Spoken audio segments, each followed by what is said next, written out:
തൃശൂർ ചേലക്കര വെങ്ങാനെല്ലൂരിൽ കൈക്കൂലി വാങ്ങുന്നതിനിടെ village officer പിടിയിലായിരിക്കുന്നു. PK ശശിധരനാണ് 10,000 രൂപ കൈക്കൂലി വാങ്ങുന്നതിനിടെ പിടിയിലായിരിക്കുന്നത്. പരാതിക്കാരൻ്റെ അപ്പൻ്റെ പേരിൽ കുറച്ച് പ്രോപ്പർട്ടി ഉണ്ട്.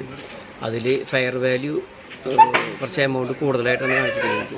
ആ ഫെയർ വാല്യൂവിൻ്റെ ശരിയായ റേറ്റിൽ ഫിക്സ് ചെയ്യാൻ വേണ്ടിയിട്ട് ഒരു അപേക്ഷ RDOയിൽ കൊടുത്തിരുന്നു. RDO അത് താലൂക്ക് ഓഫീസോട് വില്ലേജ് ഓഫീസിലേക്ക് എത്തിയിരുന്നു. അപ്പോൾ അത് പരിശോധന നടത്തിയിട്ട് 2-3 ദിവസത്തിനുള്ളിൽ ചെയ്യാൻ പറ്റുന്നൊരു കാര്യം 6 മാസത്തോളമായി അദ്ദേഹം 4-5 മാസത്തോളമായി അദ്ദേഹം നടത്തുന്നു. ഇതിന് സൂരജ് സജി ഞങ്ങളുടെ പ്രതിനിധിയുണ്ട് വിവരങ്ങൾ നൽകാൻ. സൂരജ്, എങ്ങനെയാണ് ഈ വില്ലേജ് ഓഫീസർ PK ശശിധരൻ ഈ കൈക്കൂലി കേസിൽ പിടിയിലാകുന്നത്?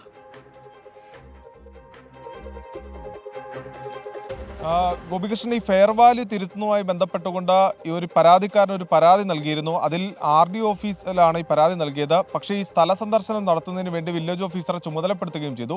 ഈ സ്ഥലം സന്ദർശിക്കുന്നതിന് വേണ്ടി 10,000 രൂപ കൈക്കൂലിയാണ് വില്ലേജ് ഓഫീസറായിട്ടുള്ള PK ശശിധരൻ ഈ പരാതിക്കാരനിൽ നിന്ന് ആവശ്യപ്പെട്ടത്. തുടർന്ന് ഈ വിജിലൻസിന് ഇത് സംബന്ധിച്ചുള്ള വിവരം ഈ പരാതിക്കാരൻ കൈമാറുകയായിരുന്നു. 5,000 രൂപ ഈ സ്ഥലം സന്ദർശിക്കാൻ വരുന്ന സമയത്ത് ആദ്യ ഗഡുവായി നൽകണമെന്നും പിന്നീട് സ്ഥലം സന്ദർശിച്ച് സർട്ടിഫിക്കറ്റ് നൽകുമ്പോൾ ബാക്കി 5,000 രൂപ നൽകണമെന്നുമാണ് ഈ പരാതിക്കാരനോട് ഈ വില്ലേജ് ഓഫീസർ പറഞ്ഞിരുന്നത്. പിന്നീട് വിജിലൻസിന് ഈ വിവരം കൈമാറുകയും ഇന്ന് ഉച്ചയ്ക്ക് ശേഷം വിജിലൻസ് ഈ ഫിനോഫ്തലിൻ പുരട്ടി 5,000 രൂപയുടെ നോട്ട് ഈ പരാതിക്കാരന് കൈമാറുകയുമായിരുന്നു. അങ്ങനെ ഇവിടെ എത്തി പണം കൈമാറുന്ന സമയത്താണ് ഈ PK ശശിധരൻ എന്ന വില്ലേജ് ഓഫീസർ പിടിയിലാകുന്നത്.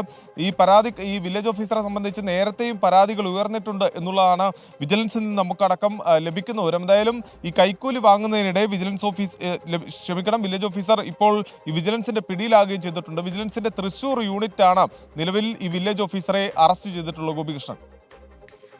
ശരി, സൂരജ് സജിയാണ് വിവരങ്ങൾ നൽകിയത്. വില്ലേജ് ഓഫീസർ കൈക്കൂലി വാങ്ങുന്നതിനിടെ പിടിയിലായിരിക്കുന്നു. തൃശൂർ ചേലക്കര വെങ്ങാനെല്ലൂരിൽ കൈക്കൂലി വാങ്ങുന്നതിനിടെയാണ് PK ശശിധരൻ പിടിയിലായിരിക്കുന്നത്. പൊതുജനം കഴുതയല്ല എന്ന് ഓർമ്മപ്പെടുത്തുന്നതാണ് ഈ സംഭവങ്ങൾ.